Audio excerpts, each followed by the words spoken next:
Technical mission technical program हुआ करता था, और कल ही वो 2-3 दिन से इस पे मीटिंग चल रही थी और ये डिसीजन हुआ कल, परसों ही डिसीजन हो गया था।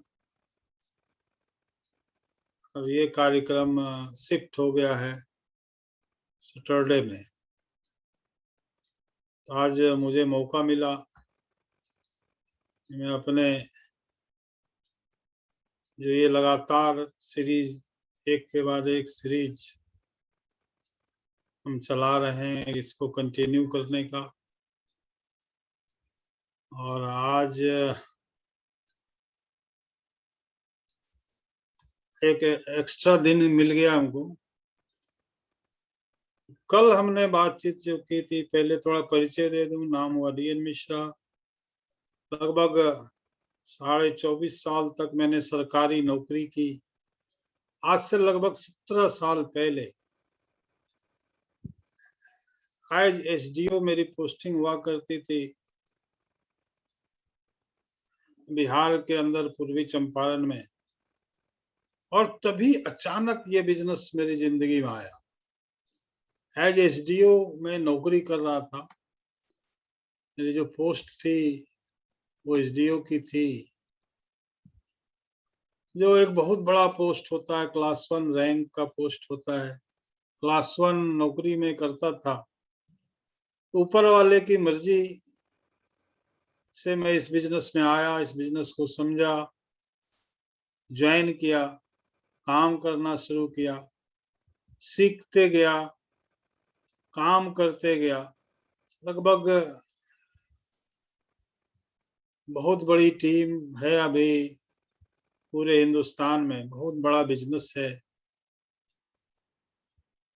लाखों रुपए महीने की इनकम आती है। और हम जो ये लगातार प्रोग्राम्स कर रहे हैं, इसका मतलब यही है कि हर आदमी अपने शिखर पे पहुंचे, बुलंदियों पे पहुंचे। कल जो बातचीत हुई थी उसमें हमने बातचीत की थी कि 5 नियम की चर्चा हम करने वाले हैं। तो अभी जो कार्यक्रम चल रहा है, फ्रीडम इज नॉट फ्री, हम सबको आजादी चाहिए, हम सबको स्वतंत्रता चाहिए। किन किन चीजों पे चाहिए ये भी हमने कल चर्चा की थी। लेकिन ये भी हमने चर्चा की कि कौन सी आजादी क्या कहते हैं, हमको कौन सी आजादी चाहिए। और फाइनली हमने बातचीत की थी कि आर्थिक आजादी के 5 नियम पे हम चर्चा करेंगे। आज की चर्चा हम शुरू करते हैं। कल की बात पुरानी, नए दौर में लिखेंगे मिलकर नई कहानी। कल तक, अभी तक जो भी हमने आपने मिलके किया वो सब ठीक था, जो भी किया सब सही था। इन अभी से, आज से हम जो जो जो जो करेंगे, वो अभी जो लगातार चर्चा चल रही है और जो आगे चलने वाली है, उस हिसाब से हमें अपने आप को एक नई दिशा देने की जरूरत है। जो जो अभी मैं बताने वाला हूँ उस हिसाब से काम करने की जरूरत है। और ये जो बातचीत चल रही है लगातार और अभी चलती रहेगी, ये हम सबको एक बड़ी सफलता की तरफ लेके जाएगी। Are you ready? क्या आप तैयार हैं? Yes sir. तो 5वें रूल में से पहले रूल की चर्चा हम करेंगे आज। और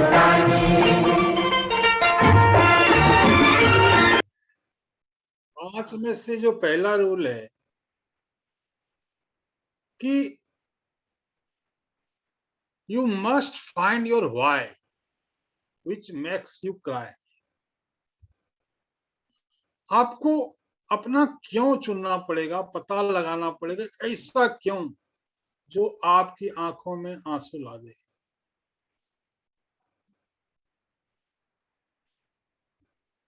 रूल नंबर 1 यही कहता है, you must find your why which makes you cry. आपको अपना क्यों पता लगाना पड़ेगा, पता लगाना चाहिए, जो आपको रुला दे, जो आपकी आंखों में आंसू ला दे।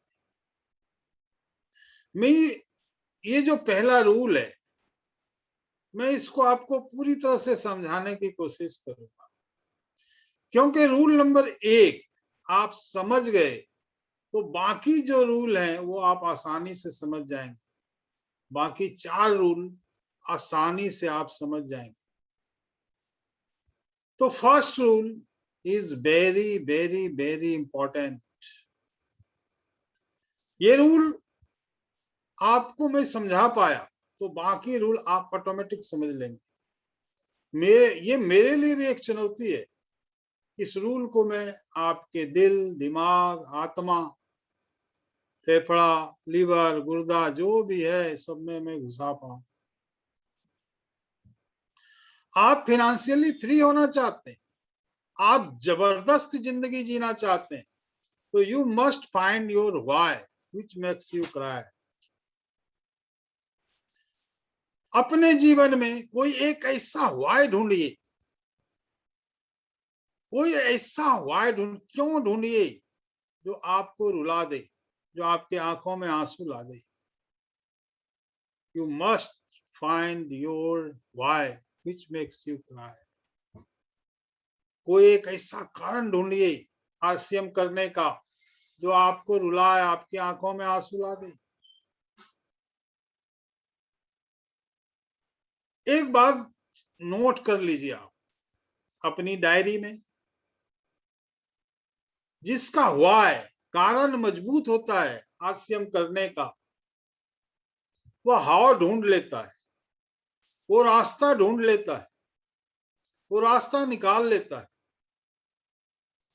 जिसका व्हाई मजबूत होता है वह हाउ अपने आप ढूंढ लेता है, उसका हाव अपने आप अच्छा हो जाता है। If your why is powerful, जिसका व्हाई पावरफुल होता है उसका हाव अच्छा हो जाता है, ऑटोमेटिक अच्छा हो जाता है। मुझ जैसा व्यक्ति जो सरकारी नौकरी करता था, आरसीएम करने का मेरा व्हाई क्लियर हो गया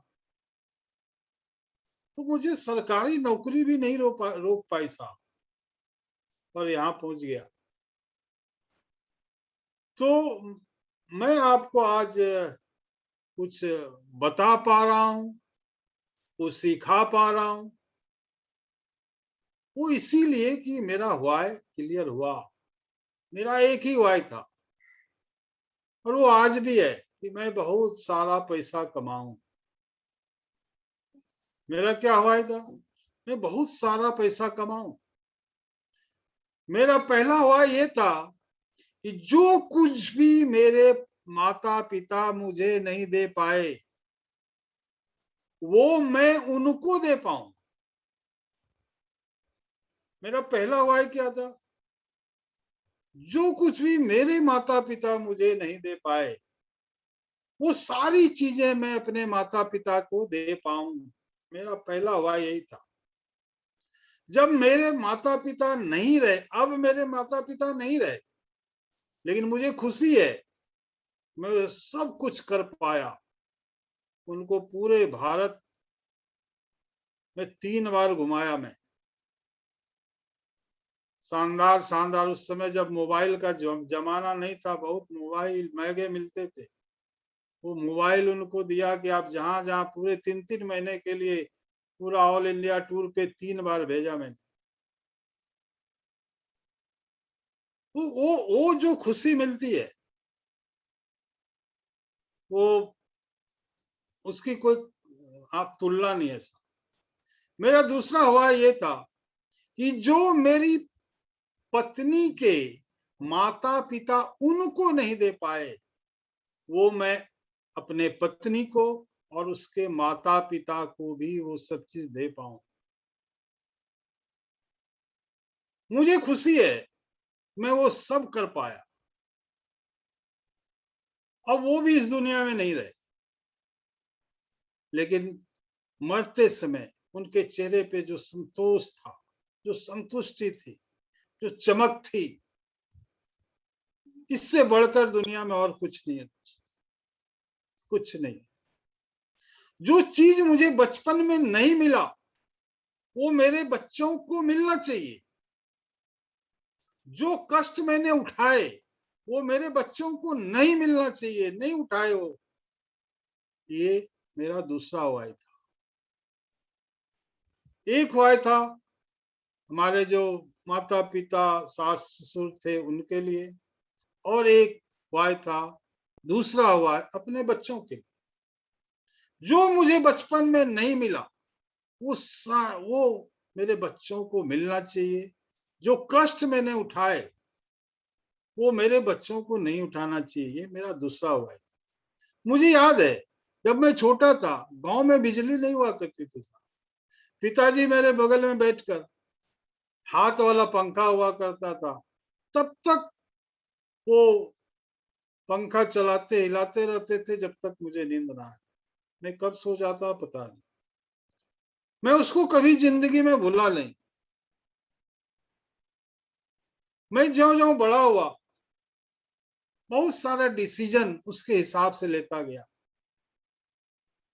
जब मैं पैसे कमाऊंगा तो अपने पिताजी के रूम में एसी लगवाऊंगा। और जब मैं उस लायक हुआ, जब मैं एसी खरीदने के लायक हुआ, तो जो पहला एसी मैंने लगवाया उनके रूम में लगवाया, अपने रूम में बाद में लगवाया। ये मेरा ह्वाय था, पहला ह्वाय। एक एक ह्वाय पूरा करते रहा और नया नया ह्वाय लेके आता रहा, नया ह्वाय खोजता रहा, और हर ह्वाय मुझे ऊर्जा देता रहा, आरसीएम में और आगे बढ़ने की ऊर्जा देता रहा। अब मेरा ये ह्वाय है कि जितने लोग आरसीएम पर भरोसा करके मेरे साथ आए हैं, मेरे साथ जुड़े हैं, मेरे टीम के जांबाज सिपाही सब हैं, उन सब के ह्वाय को पूरा करने में मैं मदद करूं, सहायता करूं, उनके ह्वाय को पूरा करने में मैं सहभागी बनूं। तो you must find your why which makes you cry. मैं जब तक आपके पास आरसीएम करने का कोई ऐसा वजह नहीं है जो आपकी आंखों में आंसू ला सके, आपको ऊर्जा नहीं मिलेगी, नहीं मिलेगी। क्यों कर रहे, बहुत स्ट्रांग व्हाई होना चाहिए। और आपके पास आरसीएम में सफल होने का कोई वजह है तो आपको सफल होने से कोई नहीं रोक सकता, कोई ताकत आपको नहीं रोक सकती। You must find your why which makes you cry. मैंने जब आरसीएम करना शुरू किया, लोकल ट्रेन से सफर करता था। एक बार देवघर एक जगह है, अभी आजकल झारखंड के अंदर है, मुझे जाना था। साथ में 8 किट थी, पहले वो ज्वाइनिंग के लिए किट हुआ करता था। दोनों कंधे पे 4-4 किट रखा, पैर रखने की भी जगह नहीं थी। किसी तरह ट्रेन के अंदर गया, सिर्फ एक पैर रख पाया ट्रेन के अंदर, और एक पैर पर खड़े खड़े 8 घंटे का सफर तय किया। रास्ते भर आंखों में आंसू बहते रहे, अपनी लाचारी पे रोता रहा, और रास्ते में एक नया ह्वाय बनाया कि जहां जाऊंगा प्लेन से जाऊंगा। वो दिन है और आज का दिन है। आज मेरे परिवार में कोई भी कहीं भी जाता है तो प्लेन से ही जाता है। एक बार ह्वाय बनाया, जहां प्लेन नहीं जाता वहां राजधानी से जाता।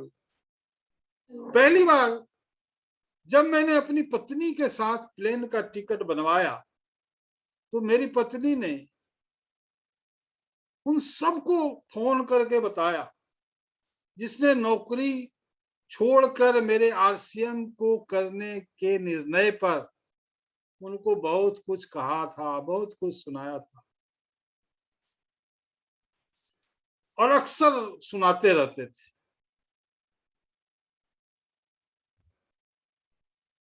आप सोचिए, उनका मैं केवल चेहरा देख रहा था,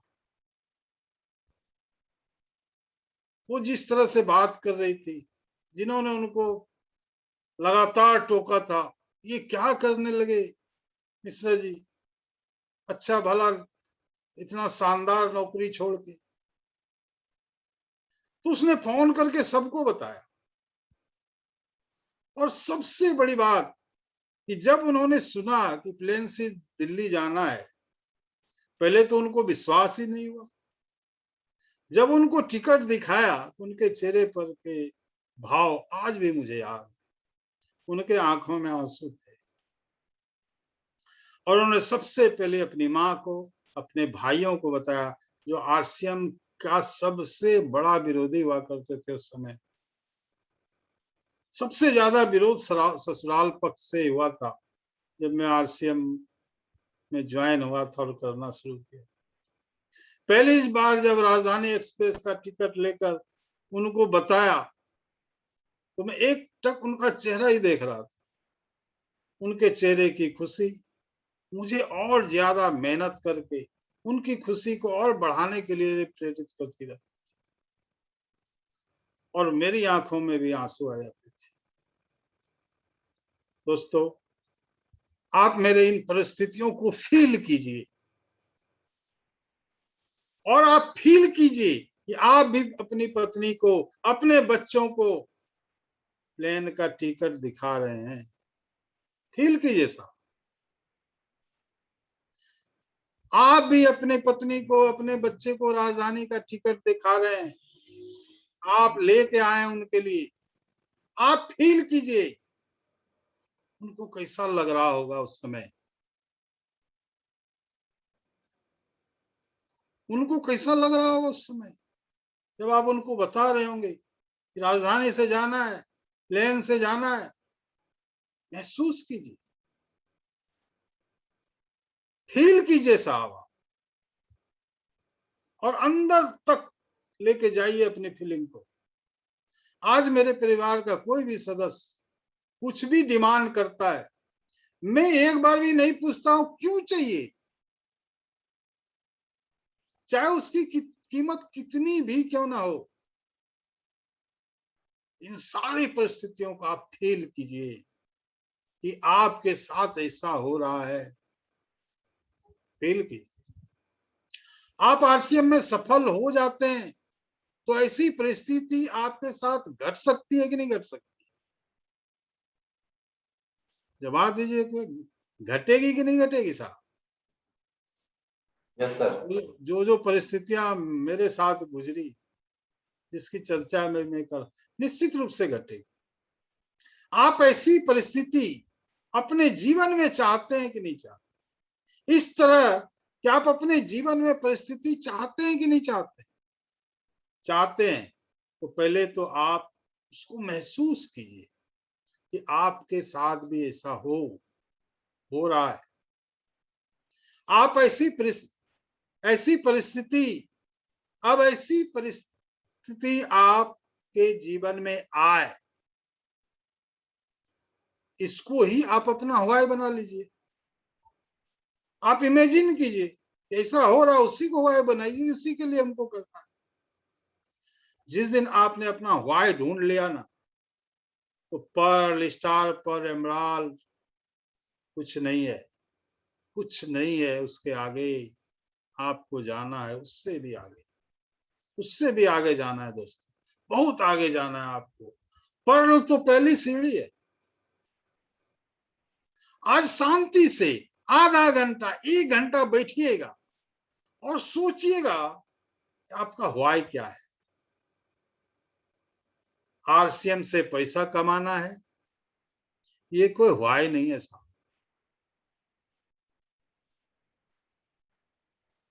ढेर सारा पैसा कमाना है, ढेर सारा, ये कोई व्हाई नहीं है। ये कोई वाई नहीं है। शांति से 1 घंटा, आधा घंटा बैठिए, ढूंढिए अपने अंदर, वाई मिलेगा आपको। आरसीएम से पैसा कमाना ये कोई वाई नहीं। वैसा वाई जो आपको रुला दे, वैसा वाई जिससे आपकी आंखों में आंसू आ जाए। सवाल पूछिए अपने आप से, आपका वाई क्या है? मैंने बताया ना, question mark is life, comma is the journey and full stop is death. जिस समय आपने अपने आप से सवाल पूछना बंद कर दिया ना, उधर ही उसी समय आप खत्म, खलास, खलास हो गए। आपको अलग से मरने की जरूरत नहीं, आप ऑलरेडी मरे हुए, यू आर ऑलरेडी डेड। क्योंकि आपने अपने आप से क्वेश्चन करना बंद कर दिया, आप अपने आप से पूछना बंद कर दिया। अपने आप से क्वेश्चन कीजिए, अपने आप से प्रश्न कीजिए। जब तक आप अपने आप से क्वेश्चन करते रहेंगे, why not pearl, why not star pearl, why not emerald, question mark is life. दोस्तों, इस क्वेश्चन का जवाब किसके पास होना चाहिए कि मैं पर्ल, स्टार पर्ल क्यों नहीं हूं? कौन जवाब देगा आपको? आप पर्ल, स्टार पर्ल नहीं है तो जवाब आप दीजिएगा ना, कि आपकी टीम देगी? कौन देगा जवाब? हम खेल ही उल्टा खेल रहे हैं, हम खेल ही गलत खेल रहे हैं। मैं नहीं बना पर्ल स्टार, मैं नहीं बना रूबी, मैं नहीं बना स्टार रूबी, तो जवाबदेही किसकी है? मेरी है, मेरे टीम की नहीं है, मेरी है। आपके में के टीम में किसी को नहीं बनना पर, आपके टीम में किसी को नहीं बनना है पर, लेकिन आपको तो बनना है ना। आपके टीम में किसी को नहीं बनना है स्टार पर, लेकिन आपको तो बनना है ना। आपके टीम में किसी को नहीं बनना है इमरान, पर आपको तो बनना है ना। आपको तो बनना है ना। ये खेल खेलना है, आपको उसी हिसाब से खेल खेलना है। आप अपने हिसाब से खेल खेलना शुरू कीजिए, लोगों के चक्कर में नहीं पड़िए। आपको बनना है तो आप अपने हिसाब से खेलिए ना। आपको अपने हिसाब से खेलना नहीं आता तो आप काहे का लीडर? आप लीडर हैं, आपको अपने हिसाब से खेलने आना चाहिए, और आना ही चाहिए। आपने अपने आप से क्वेश्चन कीजिए, मैं पर्ल क्यों नहीं, मैं स्टार पर्ल क्यों नहीं, मैं एमराल्ड क्यों नहीं? इसे मैं पूछता हूं अपने आप से रोज। मैं स्टार रूबी क्यों नहीं? अपने आप से क्वेश्चन कीजिए, मैं पर्ल क्यों नहीं, मैं स्टार पर्ल क्यों नहीं, मैं एमराल्ड क्यों नहीं? Question mark is life. जब भी जिंदगी में लगे कि सब कुछ खत्म, तो फुल स्टॉप को हटा के कोमा लगाई। Comma is journey. कहीं आगे मैं और प्रयास करूंगा, अभी काम खत्म नहीं हुआ है, और आगे मैं प्रयास करूंगा।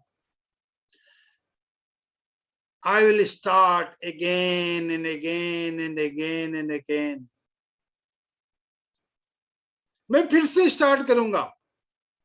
मैं अभी खत्म नहीं हुआ हूं। पहले भी मैंने ही टीम खड़ा किया था, मैं फिर से नई टीम खड़ा कर लूंगा। पहले भी तो मैंने ही किया था ना, मैं फिर से कर लूंगा। फिर से नई टीम बना लूंगा। दोस्तों एक बात बतलाता हूं आपको, गांठ बांध लीजिए, कभी भूलिएगा नहीं। ये जो जिंदगी है ना, ये बर्फ का व्यवसाय है, बर्फ बेचने का बिजनेस है ये जिंदगी। ये आइस बेचने का व्यवसाय है जिंदगी, बर्फ बेचने का व्यवसाय है। बेच पाओ या ना बेच पाओ, कम होते रहता है, कम होते रहेगा। आप बहुत बड़ा बर्फ का टुकड़ा सिल्ली लेकर बैठे हैं बेचने के लिए, पूरे दिन में आपने 1 क्विंटल बर्फ बेचा या 1 किलो बेचा, इससे कोई फर्क नहीं पड़ता। आपका बर्फ कम होता जाएगा, कम होता जाएगा, बर्फ पिघलता जाएगा और वो कम होता जाएगा, वो कम होता जाएगा। दोस्तों जिंदगी बर्फ का व्यवसाय है।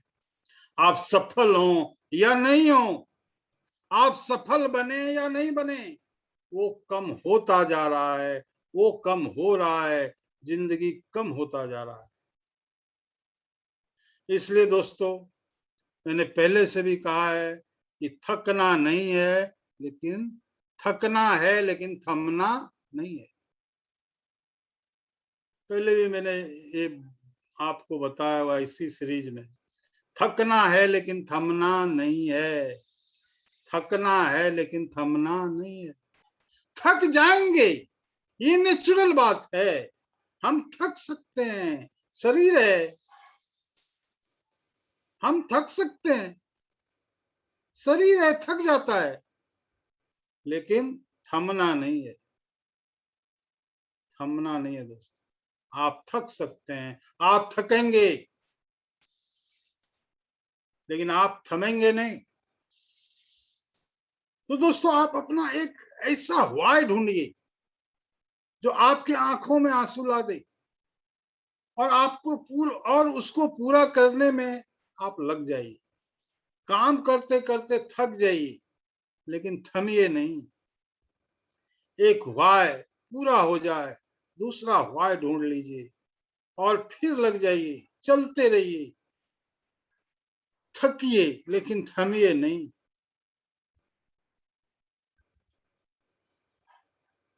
कोमा लगाइए, फुल स्टॉप नहीं। तो लगभग टाइम हो गया है, चूंकि अब नेक्स्ट पे हम अगर जाते हैं तो फिर कम से कम फिर लगे जाएगा 15-20 मिनट। रूल नंबर 2, इसकी चर्चा हम नेक्स्ट मंडे को करेंगे। Get out of comfort zone, comfort zone से बाहर निकलें, और बहुत ही इसमें शानदार तरीके से मैं बातचीत करने वाला हूं।